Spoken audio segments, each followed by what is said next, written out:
Picture a quiet evening, the kind where the world feels heavy, like a storm brewing in your chest.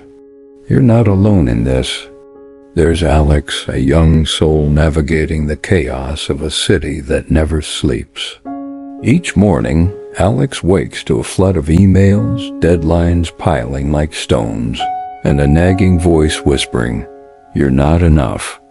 The phone buzzes with notifications, friends sharing perfect lives online, news shouting endless crises. It's a weight we all know, isn't it? The pressure to keep up, to be more, to hold it all together. This is the modern struggle, a storm of stress that clouds our hearts. Yet within this storm lies a seed of hope, a path to healing. Long ago, a wise teacher spoke of suffering as the first truth of life, not to frighten us, but to remind us that our pain is shared, universal. Alex feels it just as you might, the ache of a life stretched thin, the longing for peace. But what if relief begins not by fighting the storm, but by stepping into its center where stillness waits? Imagine Alex pausing one evening, staring at the city lights, wondering if there's another way. That wonder is the first step, a quiet call to let go, to heal. This journey we're about to take through a story older than time will show us how. It's a path of release, of finding light in the weight of our days. Alex's story is ours too. We carry burdens, work that drains us, relationships that tangle our hearts, or the silent fear of what tomorrow holds. In a world that demands we run faster, we forget how to pause. Yet pause we must, for healing begins when we face our struggles with kindness. The Buddhists call this dukkha, the truth that life brings suffering, not as a punishment, but as a teacher. It's in the deadlines, the sleepless nights, the moments we feel lost. But this truth also whispers of freedom. To heal, we must learn to release what binds us. Alex, like so many of us, doesn't yet know how. But the path is there, waiting, as it has for centuries. It begins with a single step, a willingness to see our burdens clearly, to hold them gently, and to ask, what can I let go? As we follow Alex's journey, we'll discover that stress is not our enemy, but a guide, pointing us toward true healing. The forest is thick, its branches weaving a canopy that dims the light. Here walks Alex, our weary traveler, shoulders stooped under the weight of a tattered sack. Each step crunches leaves underfoot, but the sound is drowned by the heaviness in Alex's heart. The sack, bulging and worn, holds stones, each one a burden, etched with words like failure, regret, or tomorrow's fears. Some stones are small, sharp with daily worries, a missed deadline, a strained conversation with a loved one. Others are heavier, carved with deeper pains, the loss of a parent, the fear of never being enough. Alex has carried this sack for so long it feels like part of them, as natural as breathing, yet as crushing as a storm. The path winds on, and Alex wonders if it will ever end. In this forest, the air is heavy, much like the weight we carry in our own lives. You know this weight, don't you? The tasks that pile up, the expectations from family or friends, the quiet ache of wondering if you're on the right path. We all carry a sack filled with stones we've collected, some placed there by others, some we've picked up ourselves. In the teachings of the Buddha, this is called clinging, the way we hold tight to things that pass, like ripples in a stream. We cling to success, to approval, to the idea that we must control every moment. But the more we cling, the heavier the sack becomes. Alex doesn't yet see this, but the forest holds a lesson, one that's been whispered through centuries. As the light fades, Alex stumbles, the sack dragging them to their knees. Exhausted, they rest by a stream, its gentle flow a stark contrast to their turmoil. There, in the clearing, sits a monk, robes simple, eyes kind. The monk's presence is like a breeze, calm yet alive. "Why do you carry such a heavy load?" the monk asks, voice soft as the water's song. Alex startles, unsure how to answer. "It's mine," they say, as if that explains it. The monk smiles, not with judgment, but with understanding. "What if you could walk lighter?" he asks. "What if the weight is not yours to bear forever?" These words linger like a lantern in the dusk, offering a glimmer of possibility. The monk doesn't push, doesn't demand. He simply sits, present as if time itself could pause. Alex feels a stir, a question rising. Could there be another way? This moment, this meeting is no accident. In the wisdom of old, it's said that suffering draws us to the path of awakening. The Buddha taught that our burdens, our clinging bind us, but they also point the way to freedom.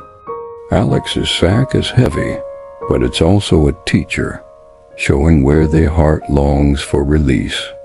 The monk gestures to the stream. "Look at the water," he says. "It flows without holding on." "Can you?" Alex gazes at the stream, its current carrying leaves effortlessly. For the first time, they wonder what it might feel like to let go, even just a little. As Alex sits by the stream, the monk's words echo softly, like ripples spreading across the water. The sack rests heavy beside them, its stones a silent reminder of the burdens they've carried for so long. The forest hums with life birds calling, leaves rustling. But Alex's heart is caught in the question, could I walk lighter? The monk, sensing this, leans forward, his voice gentle yet clear, like a bell in the morning air. "There's an old truth," he says, "one that has guided many before you. Asterisk, to hold on is to suffer, to let go is to heal." These words settle into Alex's mind, simple yet profound, like a seed planted in soft earth. They feel both new and ancient, as if they've always known them but forgotten. This truth, this maxim is not just words, it's a lantern for the weary. Long ago, a teacher wandered the earth, observing how we cling to what passes. A moment of anger, a dream of perfection, the weight of yesterday's mistakes. He called this impermanence anicca, the truth that all things change, like the stream before Alex, flowing without pause. To hold on, to grip tightly to what cannot stay, is to invite suffering. Think of your own life. How often do we clutch at things that slip through our fingers? The job we fear losing, the approval we chase, the regrets we replay in the quiet of night. These are the stones in our sack, each one heavy because we believe it defines us. But what if it doesn't? What if, as the monk suggests, letting go could bring relief, could open a path to healing? Alex looks at the sack, its worn fabric frayed from years of carrying. "But how do I let go?" they ask, voice barely above a whisper. The monk smiles, his eyes reflecting the stream's shimmer. "Begin by seeing," he says. "See the stones for what they are, not you, but thoughts, feelings, moments that pass." This is the heart of the maxim. To hold on is to suffer, because we cling to what is fleeting. To let go is to heal, because we allow life to flow, like the stream that carries leaves without effort. Alex picks up a small stone, its surface marked with the word doubt. It feels heavy in their hand, heavier than it should. This doubt, they murmur. It's about my work, my worth. The monk nods. Hold it gently, he says, and asks, must you carry it forever? In this moment, Alex begins to understand. The stone isn't them, it's a thought, a fear, something that came and will go. We all have such stones, don't we? Perhaps yours is a worry about tomorrow, a bill unpaid, a conversation unresolved, or the fear of not being enough for those you love.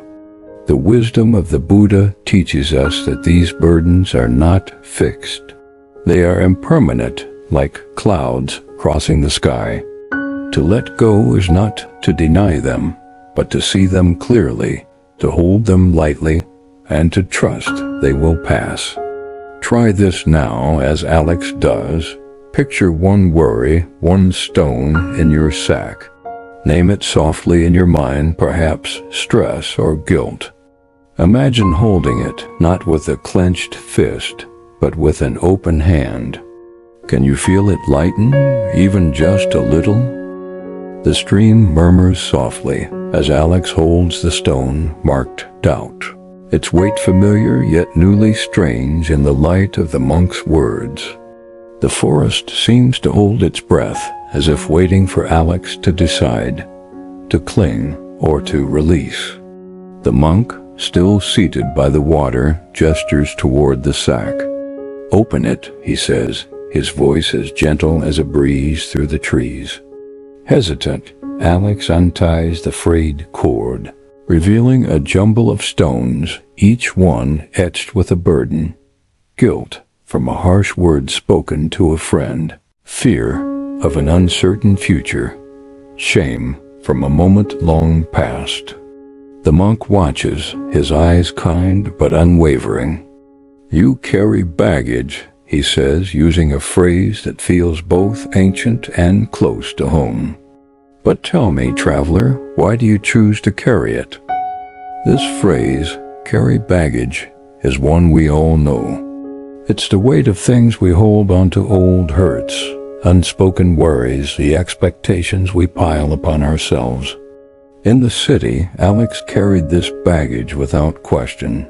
The stress of a job that demanded perfection. The strain of a family argument left unresolved. The quiet fear of not measuring up. We do this too, don't we? We carry the weight of a disagreement with a partner, the pressure to please a parent, or the ache of a dream we let slip away. These are the stones in our own sacks, heavy because we believe they're ours to bear forever. But the monk's question lingers. Why do we choose to carry them? In the wisdom of the Buddha, this is the second truth of life. Suffering arises from craving, from clinging to things that cannot last. We crave control, certainty, or approval. And when we don't let go, the baggage grows heavier. Alex traces the word guilt on a stone, remembering a time they snapped at a friend in anger. The memory stings as if the stone itself could speak.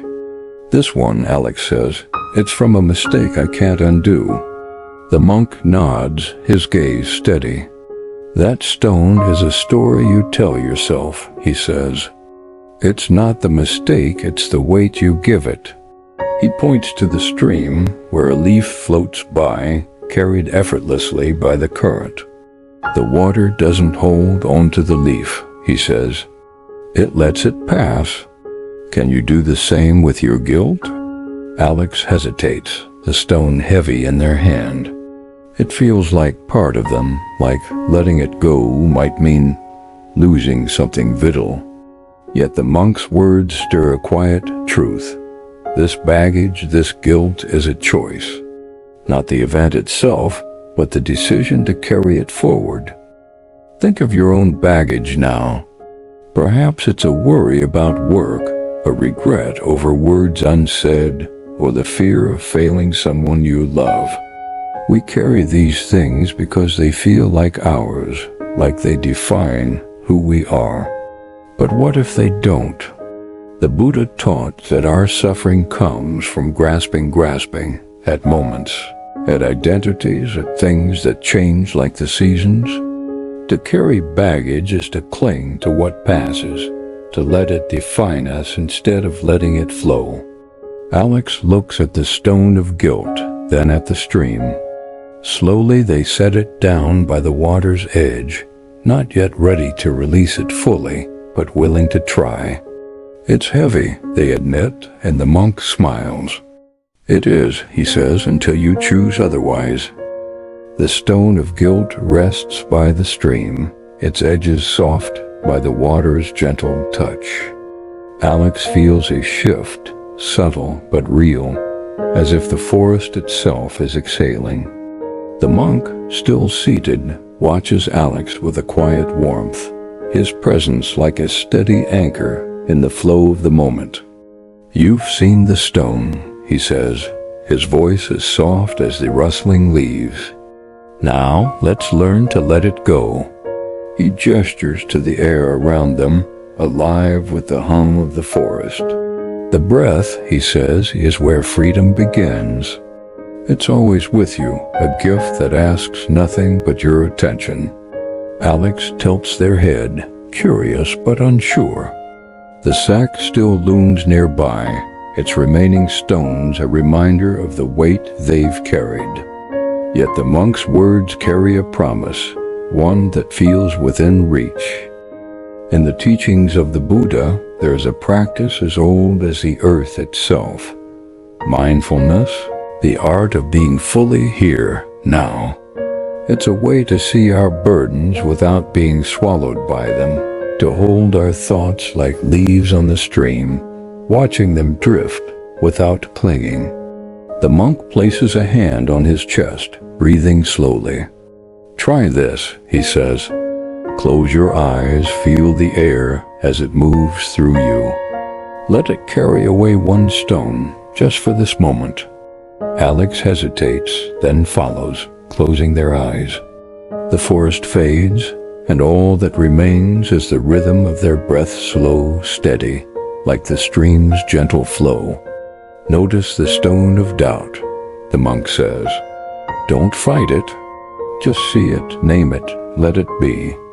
Alex pictures the stone, its weight familiar, but now it feels less like a chain, more like a visitor passing through. Let's try this together, you and I, as Alex does. Find a quiet space in your mind, a place where the world's noise softens.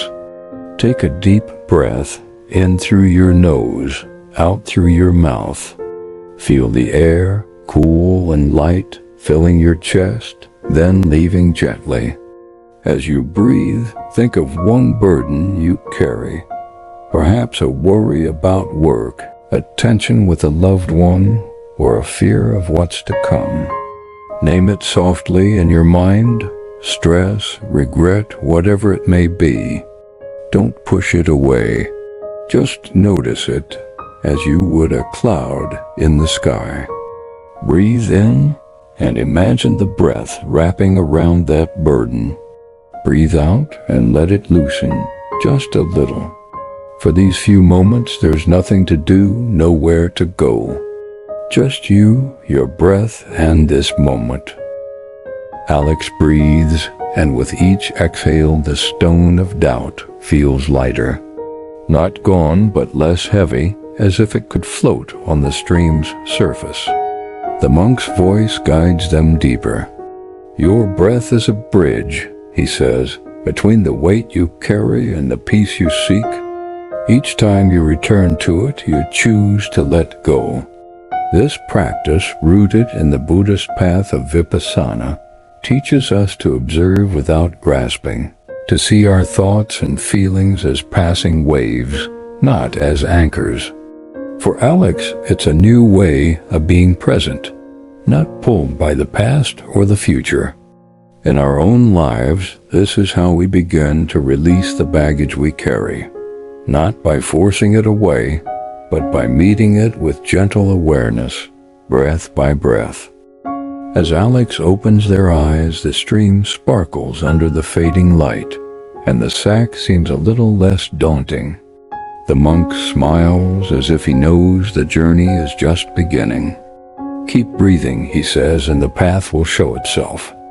Alex nods, feeling a quiet strength, a sense that relief is not a distant dream, but a step they can take right now. The forest opens to a clearing, where the stream widens into a river, its waters clear and bright under the soft light of dusk. Alex stands at its edge, the sack lighter now, though still heavy with a few stubborn stones. The monk walks beside them, his steps quiet, as if the earth itself welcomes his presence. Alex feels the weight of the journey, each stone they've named, each breath they've taken, but here, by the river, something new stirs. The water sparkles, reflecting the sky's fading colors, and it seems to call, not with words, but with the promise of peace. The monk kneels by the riverbank, scooping water in his hands. "This river," he says, "flows without clinging. It carries all things, leaves, stones, time itself, and lets them go. Can you do the same?" Alex looks at the remaining stones in their sack. Fear, shame, the weight of unmet expectations. They think of the city, of deadlines that pressed like chains, of words left unsaid to a parrot, of the fear that tomorrow might never be enough. The monk's eyes meet theirs, kind but steady. "Healing is not the absence of pain," he says, "but the courage to flow with it. In the wisdom of the Buddha, there is a path to this freedom, a way of living that aligns with life's current. It's called the Eightfold Path steps, like right understanding, right effort, and right mindfulness that guide us to live with clarity and kindness." For Alex, this path begins here, at the river, where the act of letting go becomes an act of trust. Slowly, Alex picks up a stone-marked fear. It's the fear of failing, of not being enough for those they love. They hold it, feeling its weight, but now they see it differently, not as a part of them, but as a moment passing like the river's current. With a trembling hand, they place it in the water. The river accepts it without pause, carrying it downstream until it vanishes from sight. Alex breathes, and for the first time their chest feels open, lighter. The monk smiles. "Each stone you release," he says, "is a step toward healing. Not because you erase the past, but because you let it flow. This is the heart of compassion, what the Buddha called karuna, a kindness that begins with yourself, then ripples outward to others." Alex thinks of their friend, the one they hurt with careless words. Perhaps letting go of guilt means offering an apology, not to erase the mistake, but to heal the bond. We all stand by this river, don't we? Our stones may differ: fear of change, grief for a loved one lost, or the weight of a dream unfulfilled, but the river is the same. It invites us to release, to trust that life moves forward, even when we're afraid. The Buddha taught that healing comes when we embrace impermanence, when we stop fighting the flow of life. Try this now. Picture a stone you carry, perhaps one marked worry or loss. Imagine setting it in the river, watching it drift away. It's not gone forever.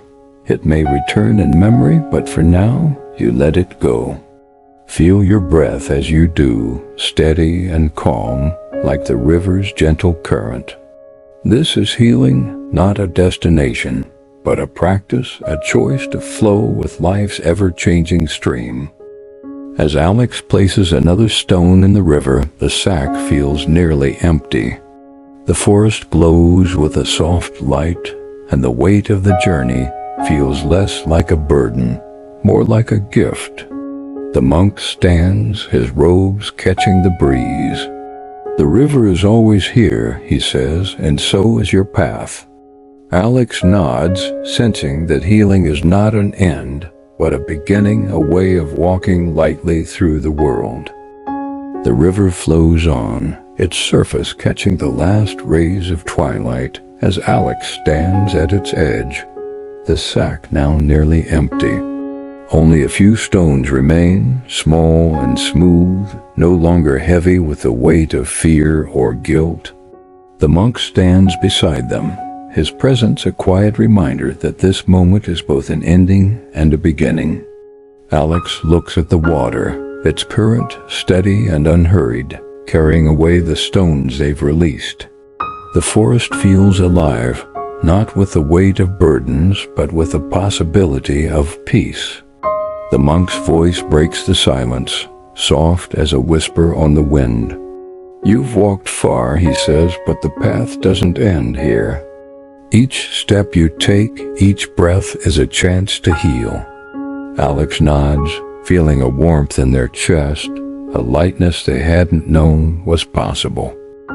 This journey, Alex's journey, is yours too. Remember the maxim we heard by the stream, asterisk, to hold on is to suffer. To let go is to heal, asterisk. It's a truth that echoes through time, from the Buddha's teachings to the quiet moments we find in our own lives. It reminds us that our burdens, whether the stress of a demanding job, the ache of a strained relationship, or the fear of an uncertain future, are not our identity. They are stones we can choose to set down, one by one, with kindness and courage. Alex learned this by the river, through the monk's gentle guidance, through the breath that carried away doubt and guilt. You can learn it too, in the small moments of your day. A pause before answering an angry email, a kind word to yourself when you feel you've failed, a breath taken in the midst of chaos. The monk turns to Alex, his eyes reflecting the river's glow. Healing is a practice, he says, a way of walking lightly through the world. It begins with you, but it touches others, your friends, your family, even strangers. This is the heart of compassion, what the Buddha called karuna, a kindness that flows like the river, first to yourself, then outward. Think of Alex's friend, the one hurt by careless words. Healing might mean reaching out, not to undo the past, but to offer understanding. Think of your own life, perhaps a parent you've drifted from, a colleague you've judged, or even yourself carrying the weight of self-doubt. Compassion starts when you let go of judgment, when you see each moment as a chance to begin again. Now, as the forest fades into night, imagine yourself by this river. You don't need to empty your sack all at once. Start small, take one breath like we practiced, and name one stone you carry. Maybe it's worry about tomorrow or regret for yesterday. Hold it gently, then let it slip into the water. Feel the lightness that comes, not as a grand change, but as a quiet shift. This is the path to true healing, not a destination you reach, but a journey you live. Try this today. Pause for 3 minutes, breathe, and let one worry drift. Or write down one burden and choose to release it, even for a moment. These small steps, these acts of letting go, are how you walk the path Alex has begun. The monk takes a step back, his figure blending with the twilight. The river is always with you, he says, and so is your strength. Alex smiles, the sack now light enough to carry without strain. They turn from the river, ready to walk on to the path beyond. As you listen, know that this journey is yours too. Our channel is here to walk with you, offering stories, truths, and moments to guide you toward peace. Take one step today, breathe, release, heal, and let the river carry you forward.